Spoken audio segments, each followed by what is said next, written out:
Hi bro. Hi bro. Next ఏపీలో CM ఎవరు అవుతారు? ఇంకొక ఆప్షన్ ఉందా? సిబిఎన్ గారు. ఎందుకు బ్రో, మీరు లాస్ట్ 5 years చూసుకుంటే ఏపీలో డెవలప్ జీరో. నేను ఏపీలో నా డిగ్రీ పూర్తి చేసుకున్నా. ఏది నా దరిద్రానికి జగన్ సీఎం అయ్యే టైంకి నాది డిగ్రీ అయిపోయింది.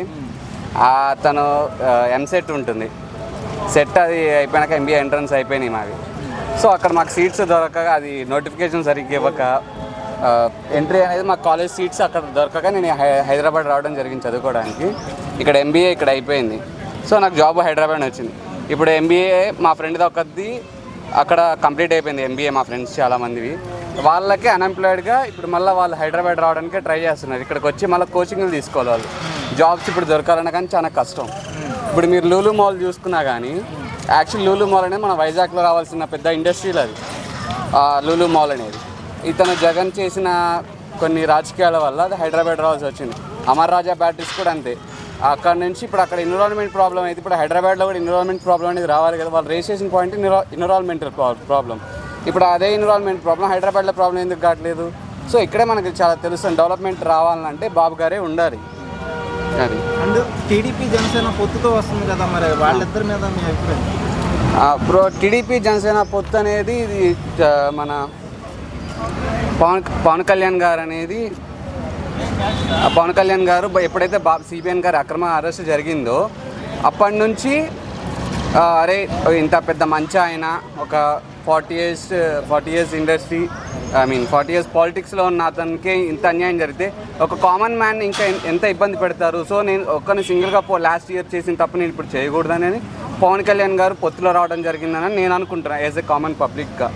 ఇప్పుడు ఇంత మంచి అయినా చంద్రబాబు గారు అన్నారు కదా. అవునండి. మరి 2014 ఎలక్షన్ టైంలో అనరాని మాటలు అన్న పవన్ కళ్యాణ్ మళ్ళీ కలవడానికి కారణం ఏంటన్నా? మరి స్టేజ్ మీద కూడా ఎక్కడ ఏ సభలో చూసుకున్న చంద్రబాబు అనరాని మాటలు కానీ తిట్టారు అన్నారు, కానీ ఇప్పుడు మళ్ళీ పొత్తుతో రావడానికి కారణం ఏముంటుంది? ఇప్పుడు అంటే సింపుల్ ఎగ్జాంపుల్ బ్రో, ఇప్పుడు మనం ఆ సిచ్యువేషన్లో ఎందుకు ఆ మాట అనాల్సి వచ్చిందో మనం అనలైజ్ చేసుకోవాలి. ఆ మాట అంటే అది ఏ పరిస్థితుల్లో అనేది. ఇప్పుడు మీరు రాజేష్ మహాసేన్ అన్న వీడియో, రాజేష్ మహాసేన్ గారితో చూసుకోండి. ఆ అన్న ఎప్పుడు అన్న మాట అది ఏది ఈ వైఎస్ఆర్ గవర్నమెంట్లో ఉన్నప్పుడు అన్న మాట అది. రాజేష్ మహాసేన్ అన్న మీడియా ఏవైతే ఇప్పుడు ట్రోల్ అవుతున్నాయో, ఎప్పుడే హైలైట్ అవుతున్నాయో అవన్నీ ఇప్పుడన్న మాటలు కాదండి, ఎప్పుడో 7 years బ్యాక్ అన్నది.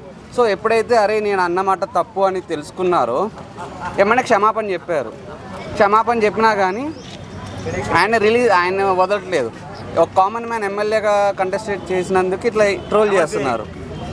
సో అంటే ఏదైనా సిచ్యువేషన్ బట్టి ఆ మాట రావడం జరిగి ఉంటుంది బ్రదర్, అంతమించి నాకు పెద్ద కామెంట్ చేయలేను. ఇప్పుడు టీడీపీ జనసేనతో పాటు బీజేపీ కూడా కలిసి వస్తుంది కదా, బీజేపీకి ఎన్ని సీట్లు రావచ్చు అనుకున్నాను?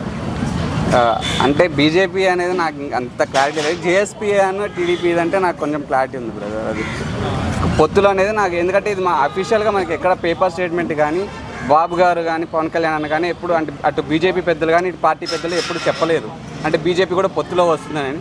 బట్ కానీ జేఎస్పీ అండ్ మన టీడీపీ అనేది పొత్తులు అనేది మేము టీవీస్లో కానీ న్యూస్ పేపర్స్లో చూసాం. సో బీజేపీ అనేది నో కామెంట్స్. అంటే రాజధాని గురించి ఎలా ఫీల్ అవుతున్నారు? రాజధాని అయితే Amaravati brother, then no choice. చూసుకున్నట్టయితే జగన్ గారు సంపూర్ణ మద్యపానం చేస్తానని చెప్పి వాగ్దానం చేశారు స్టేజ్ మీద అప్పట్లో 2019 ఎలక్షన్ టైంలో. కానీ ఇప్పుడు చూసుకున్నట్టయితే సంపూర్ణ మద్యపానం కాదు కదా, ఏపీలో మద్యం అనేది ఏర్లే పారుతుంది. దాని ఇప్పుడు కొత్త బ్రాండ్లు తెచ్చి ఓకే, దాని మీద నేను చిన్న అంటే చెప్పవచ్చు, నేను మాట చెప్తాను. ఇప్పుడు ఇఫ్ ఇన్ కేస్ నేను ఆంధ్ర వెళ్ళాలనుకుంటే ఫస్ట్ నేను అంటే అరే మా ఫ్రెండ్స్ ఫోన్ చేస్తారు, ఏదైనా ఫంక్షన్ వస్తే నేను ఇంటికి వెళ్తానో వాళ్ళకి తెలుసు. ఫ్రెండ్స్ ఫోన్ చేసి అరే ఏమన్నా పాసిబుల్ అని అడుగుతున్నారు అంటే అర్థం చేసుకోండి. ఎప్పుడైతే 2019 ఎలక్షన్ల ముందు ప్రచారాల్లో సంపూర్ణ మద్య నిషేధం చేసి కానీ నేను ఓట్లు అడగనన్నారు. సో ఇప్పుడు జగన్మోహన్ రెడ్డి గారికి ఓట్లు అడిగే హక్కు లేదు అని నేను గట్టిగా అనుకుంటున్నాను. ఆయన అడగకూడదు, ఫస్ట్ ఆఫ్ ఆల్ ఓట్లు అనేది అడగకూడదు, ఎందుకంటే సంపూర్ణ మద్య నిషేధం చేస్తా అన్నాడు. సంపూర్ణ మద్య నిషేధం చేయలేదు. సో ఇప్పుడు ఆయన ఓట్లు అడగడానికి రాకూడదు, ఆ పార్టీ వాళ్ళు రాకూడదు. బ్రో ఫైనల్గా ఎన్ని సీట్లు రావచ్చు టీడీపీకి? టీడీపీ జనసేన పొత్తు ఈసారి అయితే క్లీన్ స్వీప్ చేస్తున్నాం బ్రదర్. టీడీపీ 175కి 175 రావాలండి. లాస్ట్ ఇయర్ ఎంత మెజారిటీ అయితే అపోజిషన్కి ఉంది, ఇప్పుడు మేము అనుకోవటం 160 మినిమం ప్రతిపక్షాన్ని డిపాజిట్ లేకుండా చేద్దామని మేము కూర్చున్నాం. Thank you. Thank you brother.